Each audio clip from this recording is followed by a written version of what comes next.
Hey guys, welcome back to S&E's Garage. We're going to be here again with our 05 Avalon.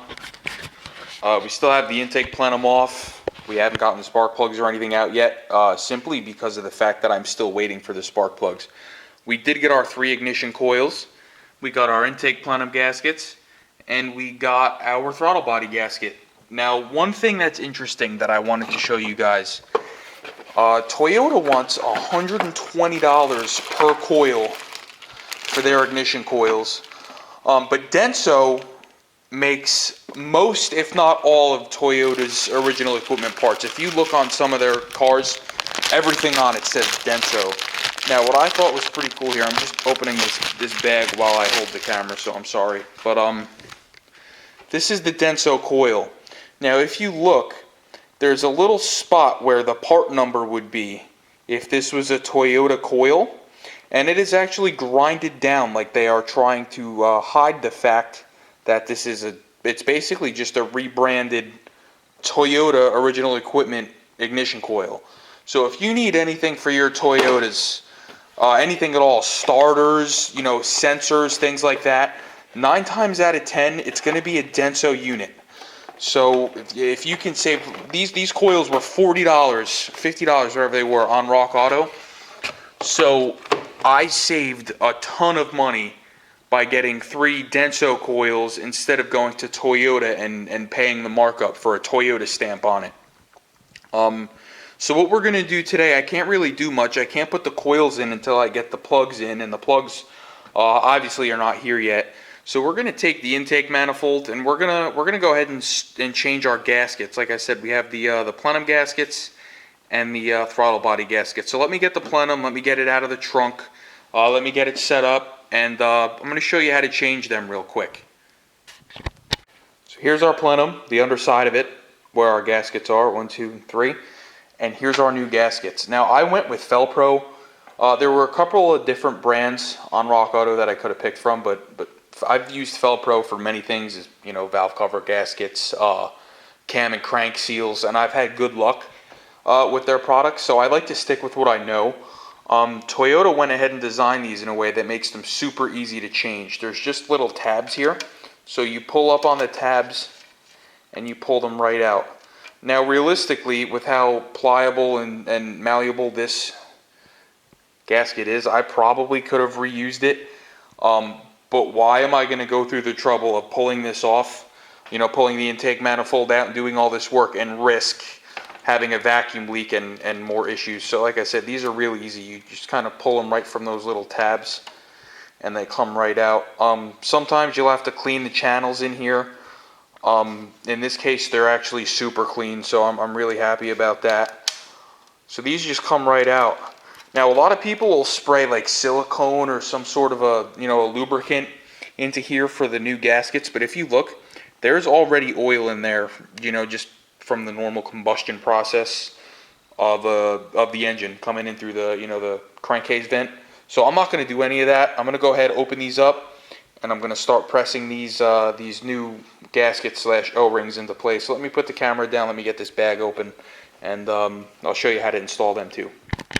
Alright, we got our Felpro gaskets out of their bag, and this is real easy to do. You're just going to want to line up the seal, or the gasket, with the notch that's in the manifold. There's a little notch there. So once you have that lined up, you're just going to go around with your finger and just press it into place. You don't got to give it a whole ton of force. You'll kind of feel it snap itself in. There you go. So now this one is installed. You're just going to put your fingers all around it, make sure it's in.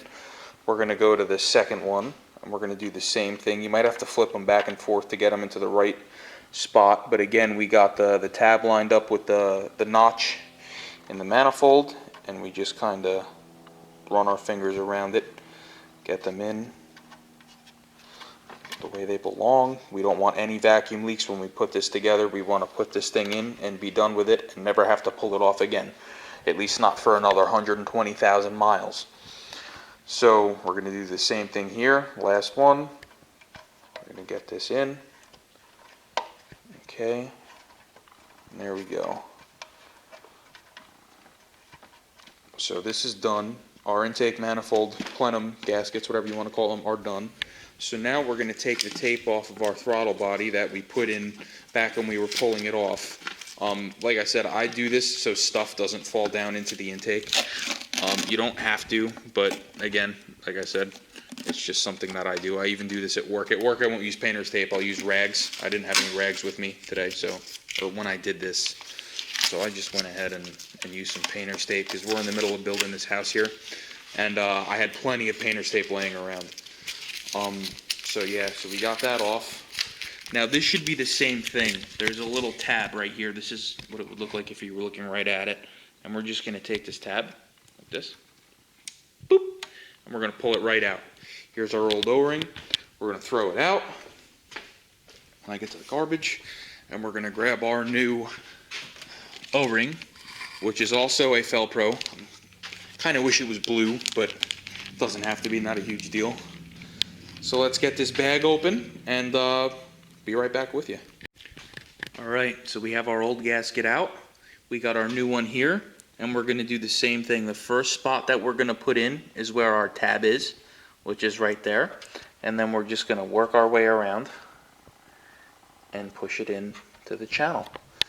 And once it's in, we're ready to go. Now obviously I'm not going to be ready to go because I'm still waiting for some more parts. Like I said, I need my spark plugs.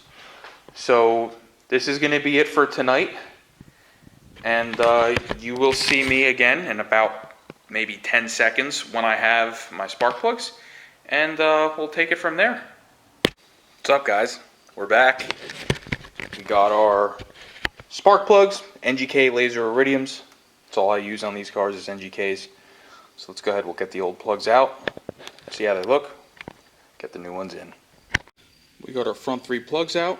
We're going to get our new ones out of the box, get them in. We're going to hand tighten them, and then we are going to tighten them to 13 foot-pounds. Let's get them threaded in.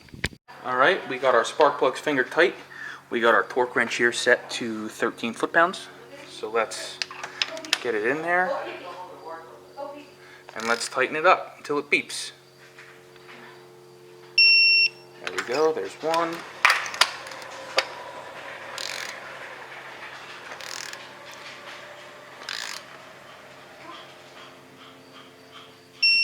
There's 2.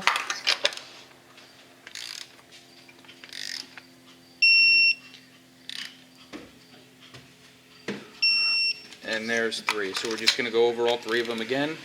Make sure they're all at 13 foot-pounds. 13.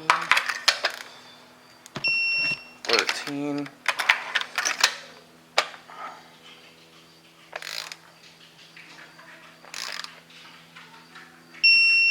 There we go. We're all set. We're going to go to the rear bank now. Oh, I just want to get this on video. On the back bank, you're going to have to use 2 separate extensions instead of one big one, because you're not going to be able to get it into the spark plug tube with the big extension on it. So I'm putting my spark plug socket on this extension, sliding it down into the spark plug tube, and then I'm connecting this extension to it in order to get, you know, my ratchet on there. And once I get it out, I pull it out halfway, pull the extension off of this extension, and I pull the rest of the spark plug out. Let me see if I can get one on video. Alright, so now we're going to do spark plug number 3 here. We got number 5 out already. So I'm going to slip this down into my tube like that. I'm going to slip this one on top of it, moving my harness out of the way. There we go. Get my ratchet, break it loose, pull it out.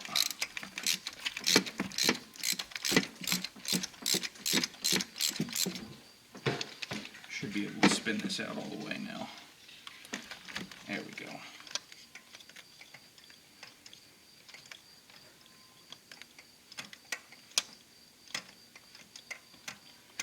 Just like that. Get it right out by hand if that's what you want. You don't want it to fight you out, because then you could booger the threads up. You have to work it back and forth, but this one's coming apart nice and easy.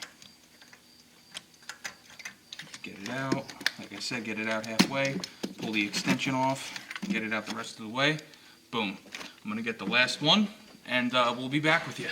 So there's really no room for a torque wrench to get in back here, so you're just going to kind of feel it out.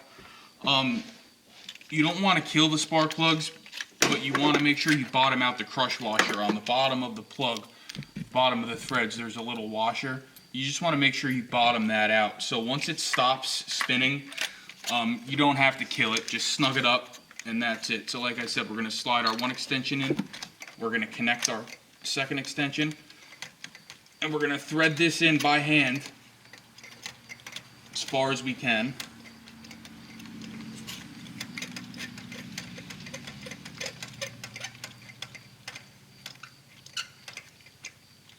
And that's about all I've got by hand. I got maybe another quarter turn or so. So now we're going to get the ratchet on there, and you're going to kind of just feel it out. Got this stupid harness in my way.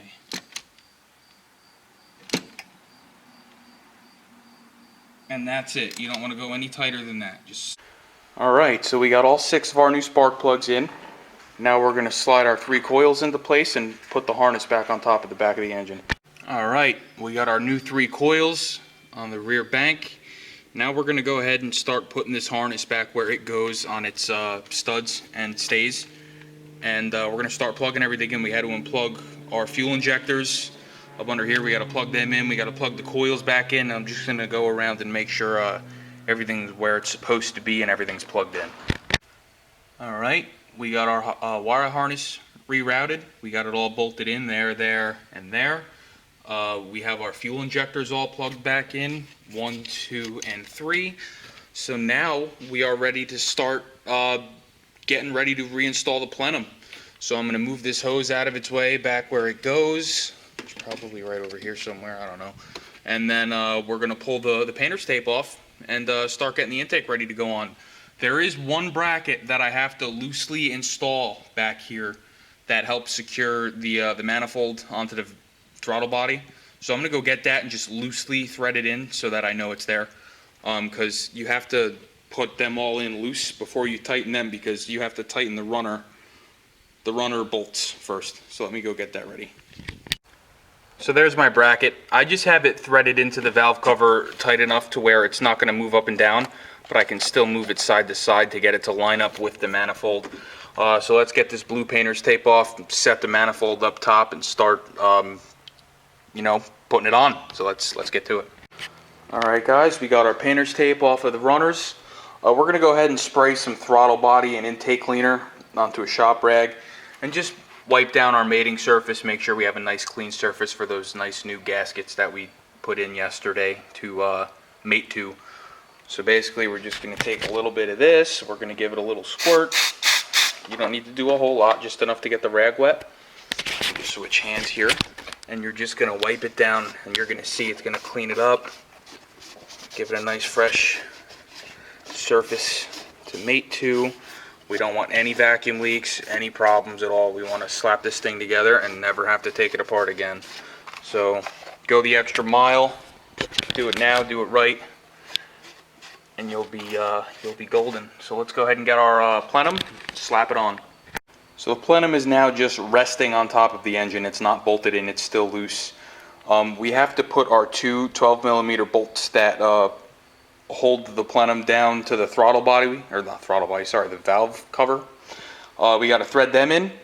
So you want to leave the bolts out on the top of the plenum when you do that, so you can wiggle this thing around and move it and get the thread started. Once they're started, you're going to tighten these, torque these down first, and then you're going to tighten these. So let's get them threaded in, started, and torque down the manifold.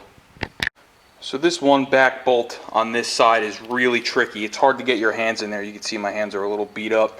I really should have pulled the wiper cowl. I couldn't get that wiper arm off, and I didn't want to bother going and getting a puller. It's at work. I forgot to get it, so whatever. But what I did here is I took a piece of plastic, I stuck it in this socket, and then I stuck the nut in there so I can hang this upside down, shake it, it ain't gonna fall out. So I can get my hand behind there with the socket and thread it in, get it started without having to worry about losing this bolt. So let me get that in, let me get it started, and then I'll be back with you to torque down the intake manifold. Now, before you take your wipers off, mark them with masking tape so that you know exactly where they were when you put them back on, because if you don't, they can interfere with each other and you can actually break stuff. So don't do that. So that bolt on the back of that intake gave me one hell of a time. So I just decided, you know what, screw it, I'm pulling the cowl off. So I got that last wiper arm off, I gave it a little tap with a hammer, and it popped right out. And let me just show you here. Here's your cowl. You got 1, 2, 3, 4 10mm bolts, and 2 14mm bolts. And this comes right out, of course, after you remove your wiper motor assembly, which bolts here, 1, 2, and then there's 2 other bolts on the body of the car right there, 3 and 4, and there's the wiper transmission over there. So now I can get that last stay in right back here with 0 problems. Should have done that from the beginning, but I'm stubborn. Alright, we got both of our brackets bolted up. Now we're going to start torquing our intake manifold bolts. The bolts are 15 foot-pounds and the nuts are 13 foot-pounds. So let's get that started.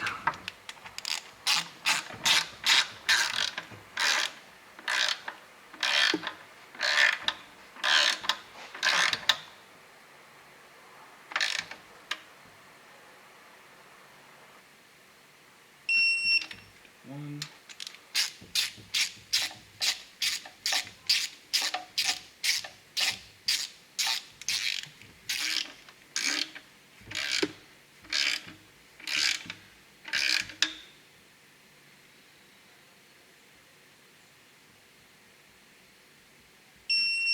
Two.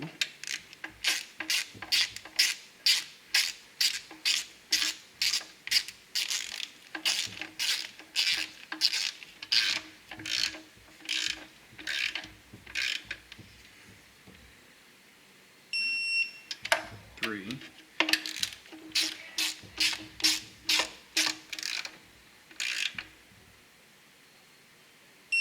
4. Okay, now we're going to torque these 2 outer ones to 13 foot-pounds. Those are 10mm.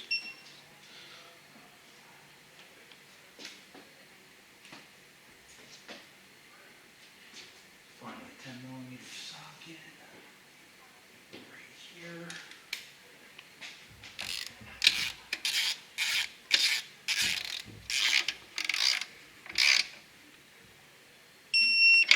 Number 1.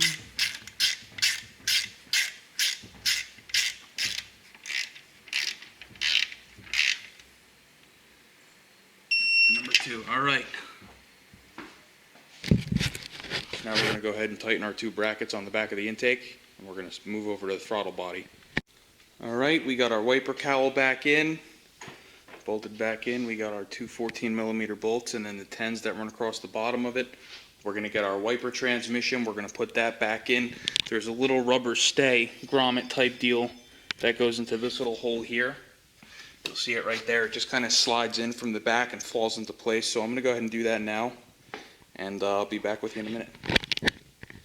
All right, we got our wiper transmission in place. We're going to go ahead and put our plastic cowl cover over there on the lawnmower. We're going to slide that back into place, secure it with its clips.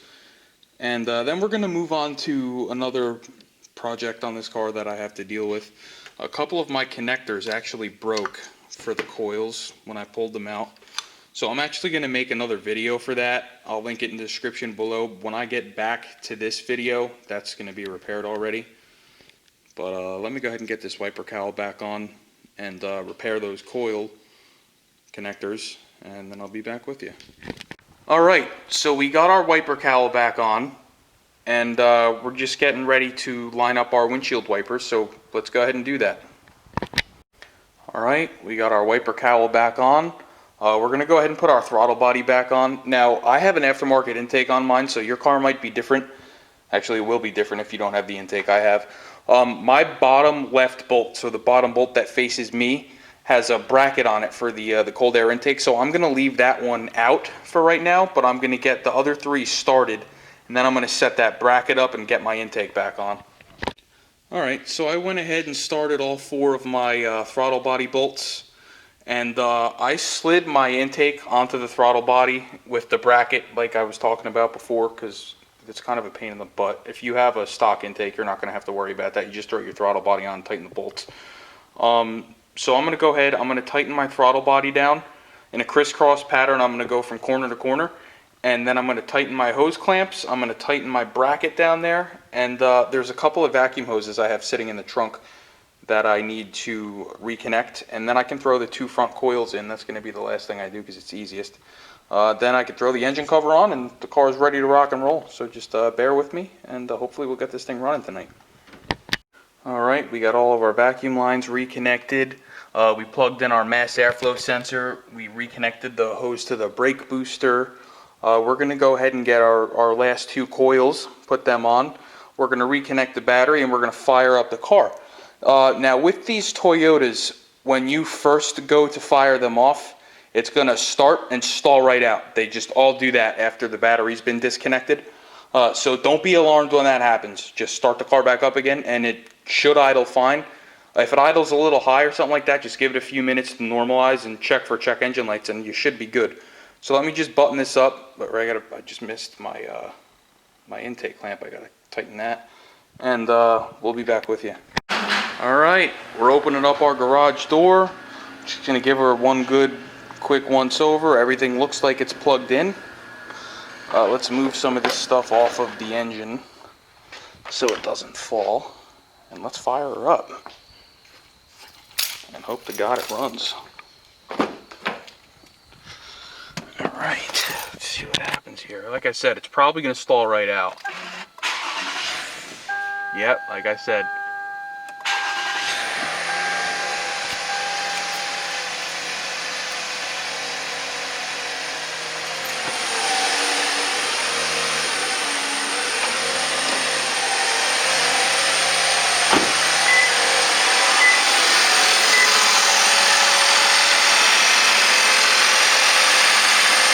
Everything appears to be running good. Let's let her idle down and check her out. Alright guys, so I backed it out of the garage a little bit, sat here and let it idle while I cleaned up some tools.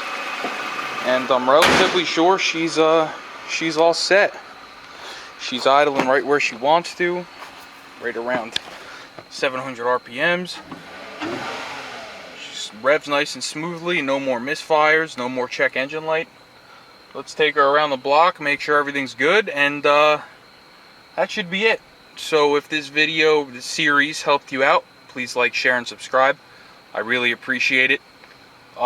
Every subscribe counts, and the more subscribers I get, the more cool stuff we can do. So work with me, keep on watching, and thank you for watching.